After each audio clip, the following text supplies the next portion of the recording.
Allez, c'est l'heure de Top Sortie, toute l'actualité culturelle de la Côte d'Azur. Ce soir, on va aller faire un petit tour du côté du Salon du Bien-être. Bonsoir Patrice Marty. Bonsoir. Vous en êtes le créateur, l'organisateur. Ça va se passer du 8 au 10 mars du côté de Mandelieu. Absolument. Et bonsoir Morgane pour le mensuel. Céline. Bonsoir Patrice. On va faire d'abord un petit détour par ton invité de la semaine. Oui, et après on ira se faire du bien et récupérer post-grippe, je dis ça comme ça. Alors, on va débuter avec David Voinson. Alors, il est jeune, il a à peine 25 ans. Moi, il m'a épaté. Je m'attendais à trouver un petit humoriste comme ça qui débute, voilà. Très, très professionnel, très intelligent, surtout très mature, très travailleur. Il sera le 16 mars 2024 au Sérénissime de l'humour du Grimaldi Forum de Monaco, mais aussi, parce que là aussi, ça se remplit très, très vite, le 15 novembre 2024. On a encore un peu de temps au Canet à la Palestre. On l'a rencontré au Festival du Rire de Saint-Raphaël. Donc il est venu jouer son tout premier spectacle. Il faut savoir qu'il a aussi sur Prime Video une toute première série qui est sortie qui s'intitule En terrasse. Alors ça, il ne cherche pas à plaire à tout le monde, mais bizarrement, vous allez le voir, dès qu'on l'entend, dès qu'on lui parle, il est hyper sympathique. Sur scène, ça match, c'est drôle, c'est très travaillé et honnêtement, on s'y retrouve tous. Alors j'ai appris des termes. Par exemple, je ne savais pas ce que voulait dire être un charreau, avoir un rapport avec un charreau. Ben voilà, il va tout vous expliquer. Non, je ne connais pas non plus. Ben voilà, il est jeune, hein, il a 25 ans, mais écoutez, franchement, sur scène, ça vaut le détour et on s'y retrouve tous. En fait, c'est vrai que moi, quand je fais humour,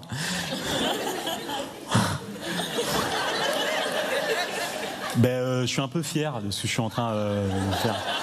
Et j'en ai parlé à 2-3 potes mecs, je crois que les gars, en fait, on l'avoue pas, mais on est un peu comme ça. En fait, nous les mecs, quand on fait l'amour, on se rappelle de notre nous adolescent et on est content de ce qu'on est en train d'accomplir. C'est vrai. C'est une envie que j'avais aussi de parler de relations garçon-fille parce que c'est un thème qui me tient à cœur dans ma génération et dans ce que j'ai vécu. Ça m'a beaucoup appris sur moi et sur ce que j'avais envie d'être et de faire dans la vie. Et je me suis dit, autant faire un personnage de fille qui peut paraître, on va pas se mentir, caricatural parfois. J'essaie de le faire avec la plus grande bienveillance possible. J'essaie que ce qu'elle dit, même avec des excès de voix et de caractère, ça soit super intéressant, ça soit posé. Et c'est des relations que j'ai vécues, des moments que j'ai vécus. Je parle de la peur de s'engager, de l'infidélité, du côté charreau, c'est-à-dire qu'un mec aujourd'hui, il y a tellement de possibilités sur les réseaux, c'est plus comme avant où on voyait que par les yeux de sa femme. Et malheureusement aujourd'hui, il y a des tentations un peu partout et j'essaie d'en parler du mieux que je peux. Tu veux quoi toi, David? Imagine. Imagine, je meurs demain, j'aurais fait quoi de ma vie? T'as envie de mettre de potes? Alors la plupart du temps, je sais pas où je dois être. Du coup, je me suis mis là parce qu'il y a de la place en terrasse. Évidemment, j'ai envie de plaire à tous et d'être un artiste populaire, ce qui peut être un peu négatif pour la plupart des gens, mais je pense qu'aussi, quand on essaie de plaire à tout le monde, c'est le meilleur moyen de se perdre. Comme je l'ai dit au début, j'essaie d'être honnête et de dire ce que je vis. C'est pour ça que je ne parle pas encore de politique et de religion, parce que je trouve, on va pas se mentir, que c'est un peu casse-gueule, surtout en ce moment, et surtout que je ne suis pas assez impliqué et j'ai pas assez de notions. Je pense qu'il y a de la place pour tout le monde et si les gens se reconnaissent, tant mieux, peu importe leur âge, tant mieux, mais voilà, j'ai pas envie de plaire à tout le monde, je parle de ce que j'ai vécu et si ça plaît au maximum de gens, tant mieux. 3005. Voilà le jeune David Voinson à découvrir le 16 mars prochain au Grimaldi Forum de Monaco. Allez, on va faire un tour maintenant à Mandelieu. Ça se passera les 8, 9 et 10 mars prochains. Le salon du bien-être, Patrice Marty. C'est vous qui l'avez créé il y a maintenant 10 ans? Ouais, 12 ans même. 12 ans. 12 ans, ouais.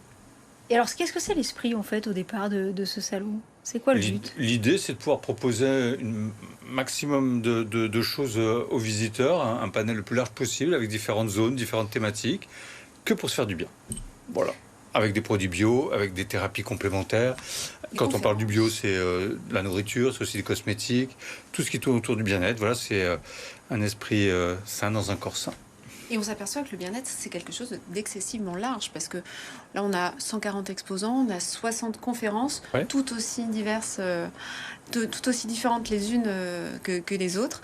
C'est assez incroyable l'étendue du bien-être. C'est vrai que le panel, quand on parle du bien-être, c'est très très large. Ça va des minéraux aux thérapies, en passant par la décoration. Ça peut être un matelas en bambou, ça peut être des massages, ça peut être voilà, plein de choses comme ça. Et plein de produits aussi. J'essaie beaucoup de trouver des nouveautés, des choses comme ça qui sortent un petit peu de l'ordinaire aussi. Oui. Alors, depuis une douzaine d'années que vous faites ça, est-ce que vous avez constaté des évolutions, des nouvelles pratiques. Je pense aussi au Covid, aussi qui a peut-être changé notre rapport à certaines choses. Oui, on a une nouvelle clientèle qui est venue post-Covid. Qui avait envie de choses plus saines, plus vraies et plus authentiques peut-être aussi. Et donc on a gagné une nouvelle clientèle par rapport à ça.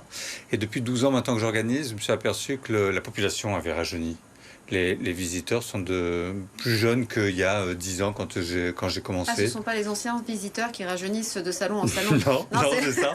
Et non, c'est vrai qu'aujourd'hui, j'ai des jeunes qui ont entre 25 et 30 ans qui viennent sur le salon. Moi, je ne sais pas si à 25 ans, j'aurais été visiter un salon de bien-être. Alors, est-ce que c'est bon ou mauvais signe ? Alors, c'est bon signe pour le salon. Non, je pense que c'est bien. Non, je pense que c'est bien. Plus mal non, je pense que les jeunes ont peut-être une conscience plus tôt que nous, plutôt que moi, des enjeux qui soient au niveau de l'alimentation, au niveau des cosmétiques, au niveau de ce qu'on se met sur la peau, au niveau de tout ça, de la planète, de l'environnement. Et je pense que ça, c'est une prise de conscience qu'ils ont plus tôt que ce que nous, on pouvait avoir dans le passé. Alors, il y a une 60aine de conférences de prévues. Alors, je regarde un peu. On trouve un peu de tout. Lithothérapie, bol tibétain, anal akashique, guide de lumière. Franchement, comment comment vous faites le tri entre des pratiques que vous estimez un minimum sérieuses et pas trop farfelues? Voilà, où est-ce qu'on place la limite? Alors, l'avantage, c'est que j'ai 12 ans d'expérience derrière moi sur cette thématique-là. C'est des gens que je connais. Je visite beaucoup de salons de mes confrères. J'en organise 8 toute l'année, des salons. Et donc, j'ai un vrai recul maintenant par rapport à ça.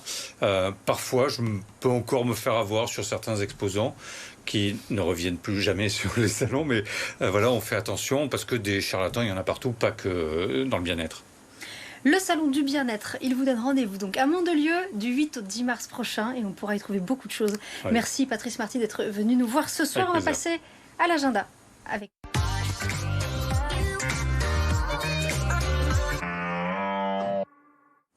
On débute avec du théâtre, Insuline et Magnolia 2 et avec Stanislas Roquette. C'est un seul en scène qui passera par le Forum de Fréjus le 21 février.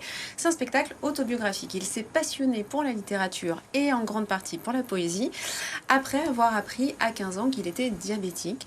Et il a appris, donc cette maladie a évidemment changé sa vision de la vie et du monde. Et la poésie aussi en même temps. Et ça a donné un livre, puis un spectacle. Victor Vincent, qu'on avait reçu en plateau, revient avec un nouveau spectacle fantastique qui passera le 23 février au Carré de Sainte-Maxime. Donc là, on a vraiment un récit théâtral qui est ponctué d'expériences fascinantes. Alors, on a du mentalisme, on a un petit peu de magie. Il va nous transporter dans un train dans lequel un homme va se réveiller, va apercevoir son reflet dans la vitre et ne va pas se reconnaître. Et le spectateur devient lui aussi acteur du spectacle. On poursuit en concert avec Daniel Auteuil le 22 février au Théâtre de Grasse. Il revient avec son deuxième album, Si tu as peur, n'aie pas peur de l'amour. Merci Morgane. On se retrouve la semaine prochaine, bien sûr. Et quant à moi, je vous donne rendez-vous lundi pour Planète Locale, un petit peu particulier puisqu'on sera en plein carnaval. On aura le plaisir de recevoir un des dirigeants de Fragonard,